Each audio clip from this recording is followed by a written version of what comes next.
आदाब, मैं हूं मुमताज़ आलम रिजवी और मैं एक बहुत ही अहम और इम्पॉर्टेंट ख़बर लेकर के हाजिर हुआ हूं। वैसे इसमें दो तीन ख़बरें हैं जो बहुत काबिल ज़िक्र हैं। आप देखिए, सोशल मीडिया पर इस वक्त एक वीडियो बहुत तेज़ी से वायरल हो रहा है। आपको याद होगा कि एक वकील साहब ने पूर्व चीफ जस्टिस BR गवई पर जूता फेंका था, जिसको आम जबान में कहते हैं कि भरी कोर्ट में जूता मारा था। इस पर काफ़ी हंगामा हुआ था। पूर्व जस्टिस साहब का ताल्लुक दलित तबके से था और शायद उनकी किसी बात से वकील साहब खुश नहीं थे, लिहाजा जूता चला दिया था। अब किसी ने उन पर जूता चला दिया। एक साहब ने अपने एक्स प्लेटफॉर्म पर लिखा है, ये वही राम किशोर हैं जिसने देश के CGI पर जूते उछाले थे और आज कड़कड़डूमा कोर्ट में खुद ही जूतों की बारिश का शिकार हो गया। लेकिन असली नौटंकी तो उसके बाद शुरू हुई। जैसे ही जूते लगे, तुरंत सनातन धर्म की आड़ में छुपने लगा, गलती अपनी और बचाओ धर्म के नाम पर। देखिए हुआ क्या। तेरी साले कौन है? तो साले क्यों मार रहा है मुझे? सनातन धर्म की जय हो, सनातन धर्म की जय हो, सनातन धर्म की जय हो, सनातन धर्म की जय हो। तो बहरहाल जैसी करनी वैसी भरनी तो कहावत है, लेकिन सवाल यह है कि देश में हो क्या रहा है।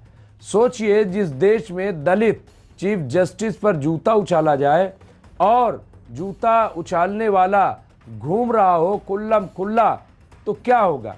अब देश के मुस्लिम सवाल कर रहे हैं कि सब कुछ करो आप लोग और गद्दार हमें कहोगे।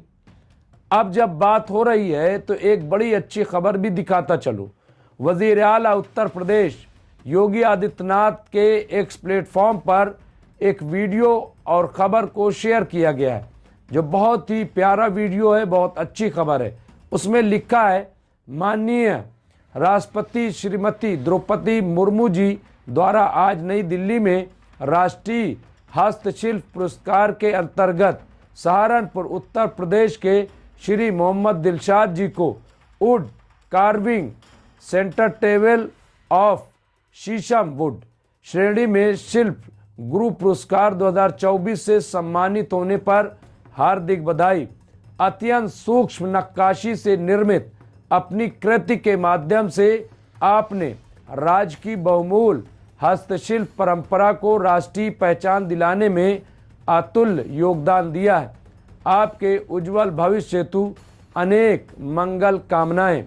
इसमें आपको हैरान होने की ज़रूरत नहीं है, अनकोट में कर रहा हूँ, इसमें आपको हैरान होने की ज़रूरत नहीं है। जब मुख्तार अब्बास नकवी मरकज़ में माइनॉरिटी मिनिस्टर थे तो उन्होंने हुनर हाट लगाकर हज़ारों दस्तकारों शिल्पकारों को नई ज़िंदगी दी थी, लेकिन वो बंद कर दिया गया क्योंकि नकवी साहब अब वज़ीर नहीं है। अब उसी उत्तर प्रदेश से एक दर्दनाक तस्वीर भी देखिए।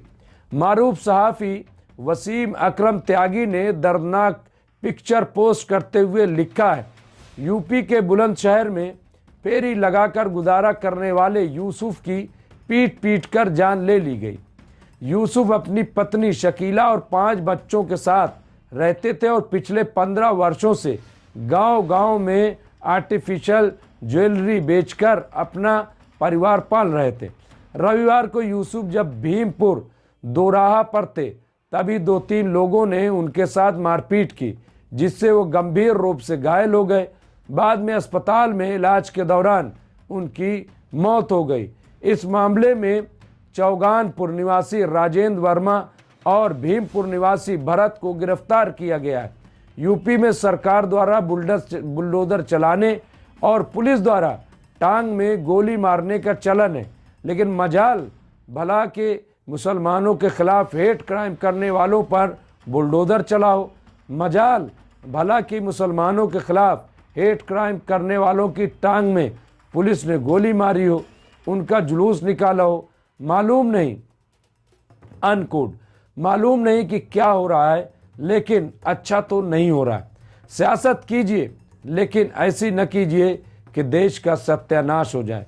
देश में इस वक्त के जो माहौल है, जिस तरह से हमने कई ऐसे वीडियोस देखे कि अब जो फेरी वाले गांव में जाते हैं, अगर उनके सर पर टोपी है और चेहरे पर दाढ़ी है, उन्हें रोक लिया जाता है, उन्हें मारा पीटा जाता है, उन्हें गांव में घुसने नहीं दिया जाता, उन पर इल्ज़ाम लगाया जाता है कि ये रेकी करने आए।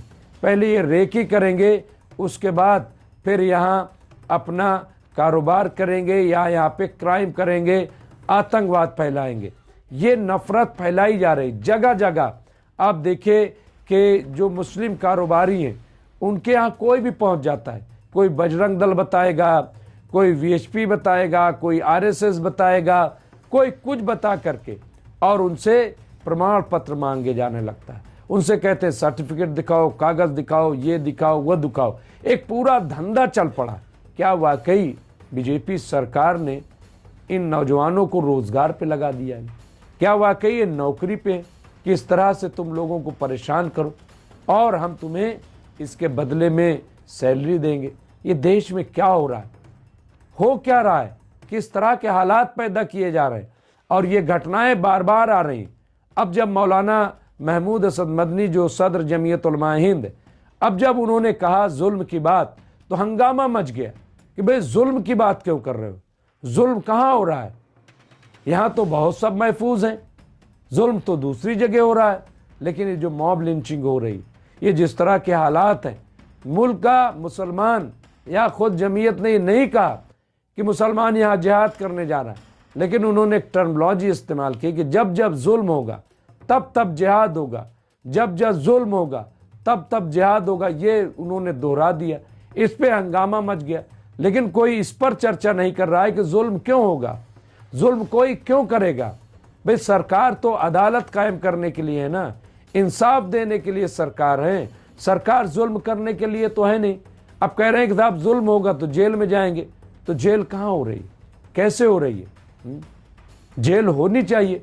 तो भाई जेल कोई ऐसे तो जाएगा नहीं, हाँ, जब तक उसके लिए जद्दोजहद नहीं की जाएगी, जब तक उसके लिए कानूनी चाराजोई नहीं की जाएगी।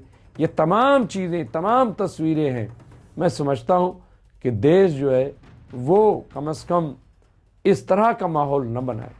सरकारों को चाहिए कि ठीक है राजनीति करें, बहुत अच्छा है, अपने अपने तौर पे हुकूमत कायम करने के लिए करें, लेकिन राजनीति के चक्कर में पूरे देश का कबाड़ा नहीं करना चाहिए। 25-30 करोड़ मुसलमान हैं, इन्हें आप समुंदर में नहीं फेंक सकते, इन्हें आप बाहर नहीं निकाल सकते। कितना भी एनआरसी कर लीजिए, SIR कर लीजिए, कुछ भी कर लीजिए, लेकिन याद रखिए कि 25-30 करोड़ मुसलमान बहुत होते हैं, उन्हें आप बाहर नहीं निकाल सकते। बाहर निकालने की कोशिश करेंगे तो देश का अंजाम क्या होगा आपको पता है। हाहाकार मच जाएगा, तूफान खड़ा हो जाएगा। इसलिए मुझे लग रहा है कि सरकार को, और ये बात RSS के चीफ ने कई बार खुद कही है कि देश के मुसलमान जो है वो इसी देश का हिस्सा है, उन्हें परेशान न किया जाए, हर मस्जिद के नीचे मंदिर न तलाश किया जाए। ये तमाम बातें होती हैं, लेकिन अमली तौर पर जब देखा जाता है तो बड़ी तकलीफ हो रही। हर तरफ हेट, नफरत का माहौल है, इसे कम कीजिए। बहरहाल इस सिलसिले में जो भी अपडेट होगा हम आपके खिदमत में पेश करते रहेंगे। देखते रहिए MMC न्यूज़ इंडिया। मैं मुमताज़ आलम रिजवी, बहुत बहुत शुक्रिया।